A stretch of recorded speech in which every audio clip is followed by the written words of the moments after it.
चलिए, सबसे पहले तो अंजुमन इस्लामिया के जो 150 साल हुए हैं, जो ग्लोरियस ईयर अंजुमन इस्लामिया के जो तारीखी मुकाम है, उसके लिए पहले तो मैं मुबारकबाद पेश करता हूँ अंजुमन इस्लामिया को, क्योंकि अंजुमन इस्लामिया जाना जाता है एक तालीमी इदारा जिन्होंने जिस तरह से वो खिदमत अंजाम दे रहे हैं और काम कर रहे हैं, उसी के लिए एक यहाँ पर आज एक तरह से आप बोल सकते हैं कि एक इंटरेक्टिव प्रोग्राम रखा गया था। एक अनोखा इसलिए मैं कह सकता हूँ कि इसमें कमीशन के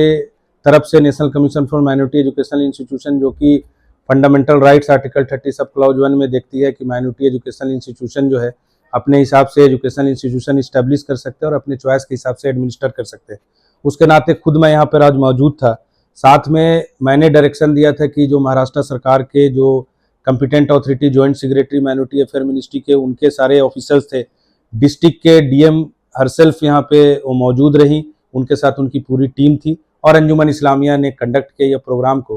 तो एक कंपोनेंट आप देखेंगे कि माइनॉरिटी एजुकेशनल के लिए कमीशन का एक रोल होता है, एक माइनॉरिटी एजुकेशनल इंस्टीट्यूशन में एसोसिएशन का रोल होता है जिसको अंजुमन इस्लामिया ने बाखूबी अंजाम दिया, और तीसरा एक रोल होता है जो एडमिनिस्ट्रेटिव कैपेबिलिटीज में जो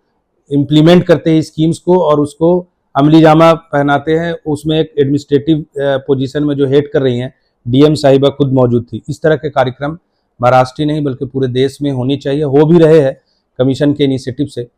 और सबसे बड़ी बात है कि ये जो आर्टिकल 30 है उसके बारे में, उनके दायरे के बारे में जिस तरह से आज बातें हुई, और मैंने कमीशन के बारे में, आर्टिकल 30 के बारे में, फंडामेंटल राइट्स के बारे में ठीक ढंग से बातें रखने के साथ में नेशनल जो कमीशन जो ये चाहता है कि माइनॉरिटी एजुकेशनल इंस्टीट्यूशन जो काम कर रही है, तालीम जो दे रही है, उस डेवलपमेंट जो कर रही है, तरक्की, उसको कैसे नेशनल डेवलपमेंट के साथ में अलाइन किया जाए और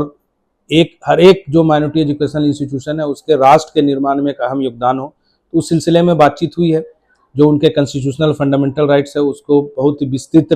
जानकारी उसको दी गई है, जिसको सभी लोगों ने सराहा है और सबकी रिस्पॉन्सिबिलिटी को, अकाउंटेबिलिटी को फिक्स की गई है कि जितने भी माइनॉरिटी एजुकेशनल इंस्टीट्यूशन है वो सेंसिटाइज करेंगे आर्टिकल 30 सब क्लॉज 1 को, आर्टिकल 29 को, और वर्कशॉप और सेमिनार करेंगे। साथ ही साथ डिस्ट्रिक्ट एडमिनिस्ट्रेशन को भी डायरेक्शन दिया गया है कि ये ऑफिशियल्स के लिए वर्कशॉप करे और उस सेंसिटाइज करे ऑफिशियल्स के कार्यक्रम को जो माइनॉरिटी एजुकेशन इंस्टीट्यूशन में जो ऑफिसर्स काम करते हैं। और तीसरी बात है कि अंजुमन इस्लामिया ने ये जिम्मेदारी ली है कि वो इस तरह के वर्कशॉप जो है पूरे महाराष्ट्र के जितने ऑफिसर्स है उसको सेंसिटाइज करने के लिए यहाँ पर काम करेगी। तीसरी बात है कि डीएम ने ये कहा है कि हर मंथ को, एवरी मंथ को वो माइनॉरिटी एजुकेशनल इंस्टीट्यूशन के लिए एक समय मुकर्रर करेंगे जिसमें उनके जो समस्याओं को सुना जाएगा और उनके सोल्यूशन कैसे उसके बारे में चर्चा की जाएगी। स्कीम का इम्प्लीमेंटेशन ठीक ढंग से हो, माइनॉरिटी एजुकेशनल इंस्टीट्यूशन के फंडामेंटल राइट्स है उसको कमीशन सेफगार्ड करने का काम कर रही है, लेकिन वो सेफगार्ड तब हो सकता है जब इसमें अहम रोल जो है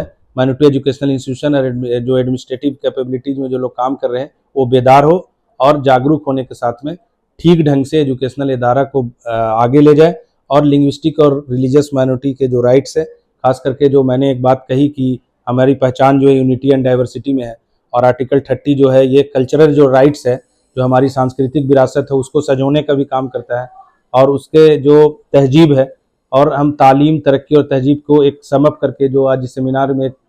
ये